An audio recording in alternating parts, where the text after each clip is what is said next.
Welcome back to the Films 128 channel. First off, quick thank you to the crazy amount of people who have subscribed to this channel. I never thought I'd have more than like 5, and that would all be friends or family. So very cool. This is a new series I wanted to do. I'm still going to do the painting stuff and the keyboarding stuff. If you like any of that stuff on my channel, I'll still be doing it. And it comes in waves if you hadn't noticed. I just get the urge to start painting, and then all of a sudden there'll be like 20 episodes of me painting. Or I get the urge to play keyboard like crazy and there'll be like 20 episodes. So this is another one of my hobbies that I like is photography. And so this is a new series where, I don't know, it's kind of like a vlog type thing. I'm gonna load some film, tell you what kind of film, which camera I'm choosing. Most of the time it'll be the Canon T70. It's my go-to, I love it. And I'm just gonna like record myself shooting photos and bring them back. I don't process my own film. I kind of want to, but I don't yet. So I send the film off and I get the digitals back, and the negatives eventually, but I get the digitals. And then at the end I will kind of maybe Photoshop some of them if necessary. So it's like a 3-part thing. I'll do an intro to what's going to happen, then I'll show like the vlog type part of me out and about shooting film, and then we'll come back and see what have I gotten, or what have I totally destroyed, or whatever. And if I can touch them up, I'll actually do some screen capture and show what I do in the Photoshop and see if I can touch anything up. For this episode, my wife had told me about this area, this river about 20 minutes from the house, that small little park, fishing area, and I had never been there. So loaded up some film. What film did I load? Ilford Pan F50. And I brought the T70 for this shoot. Again, this will probably be the most used camera for the show. That's what we got going on today. So I'll just get into this episode, and then we'll see what I ended up with, and if we need to make any kind of Photoshop adjustments, that's what we'll do. So here we go. 400. So 400's out, 400's out, 200's and maybe, what is this? Oh, this is a color roll, 400. Don't want color. This is the same. And I don't want to do this because this is going to crush reds into really dark. Ilford Pan F50. Let's do this one. We're going to use the T70.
On the spot. I like this. That's good stuff. Yay! Finding interesting stuff. Hopefully something is going to come out nice. Oh, I should have stayed where I was. Going back. I like what I see right there. Hold on.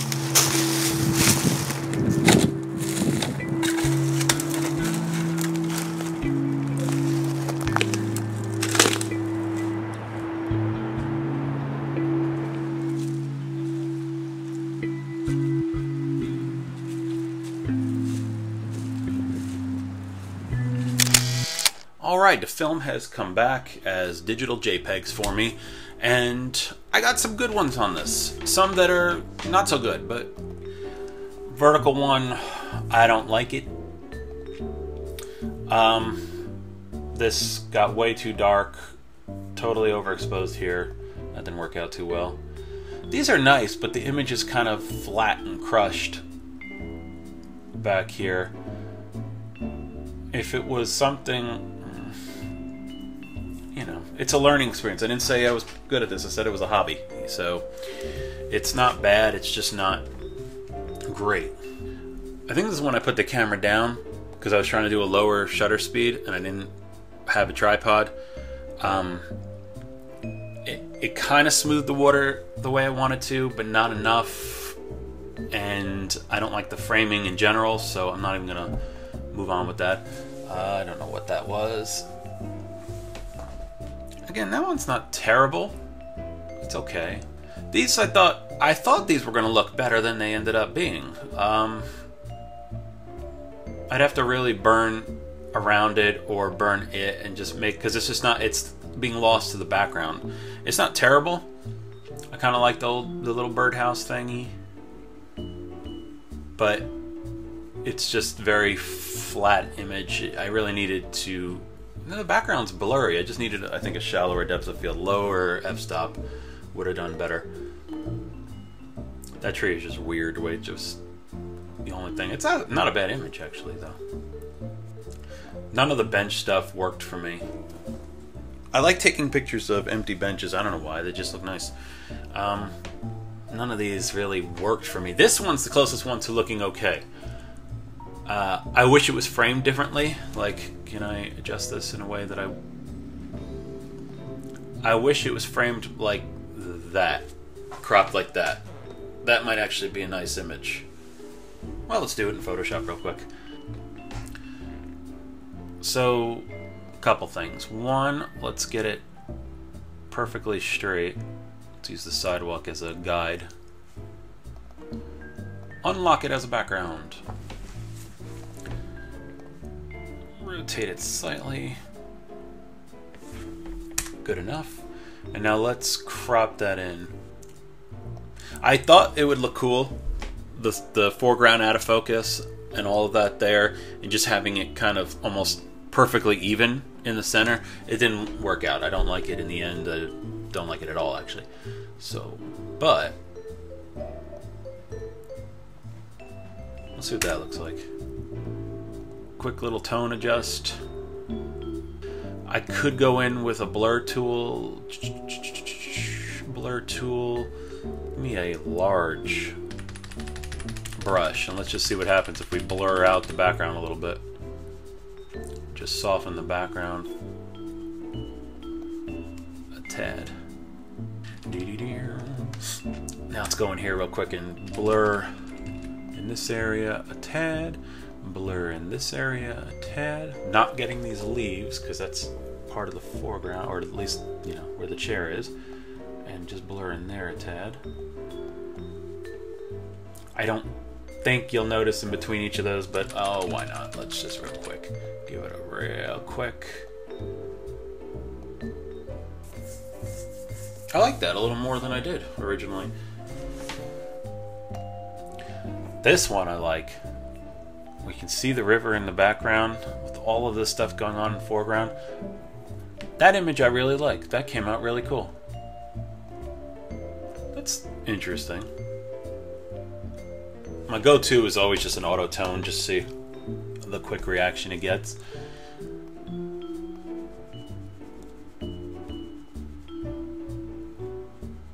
I think I want to darken just a little bit of the foreground here, almost slight vignette of the image. So let's go large so that it feathers out a little better.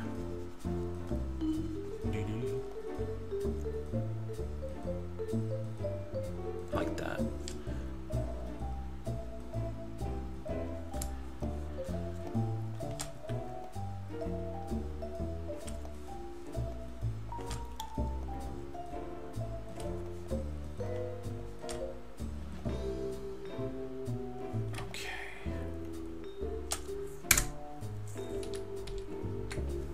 better. A lot better. Okay. I think I'm good with that. I like that. That came out pretty cool. That one's not too bad. That came out okay. Again, my go-to of a quick tone adjust. Maybe a slight burn down here. Slight burn back there too.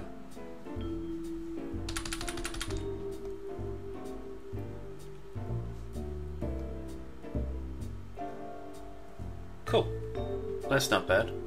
I'll leave that one alone. Now for anybody who's saying that you shouldn't have to Photoshop your image, it should have got when you print stuff, you dodge and burn and you use contrast filters and you adjust. It's the same thing, I'm just doing it digitally. So, you know, no image you take on film is the final, that's it. What you shot is what you get, and there's no adjusting whatsoever. No, you always adjust. And you either do it in the dark room or you do it on the computer, in this case with digital. So, you know, if you get an image that's absolutely perfect on film, and there's a couple that were I was happy with, I really didn't even need to adjust anything. That's, you know, that's great, but not always. That's not always going to happen. A lot of times you do need to make adjustments. So, you know, for anybody who's being cynical about photoshopping an image, just think of what happens in a dark room. So, I guess that's it for this episode. Hope you enjoyed it. Watch, subscribe, like, and I'll see you next time.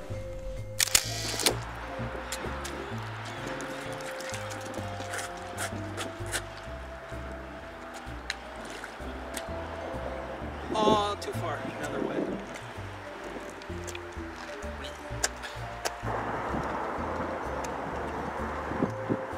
Aha! This is why I have like a 10-pack of these things in the camera bag, because I lose them always.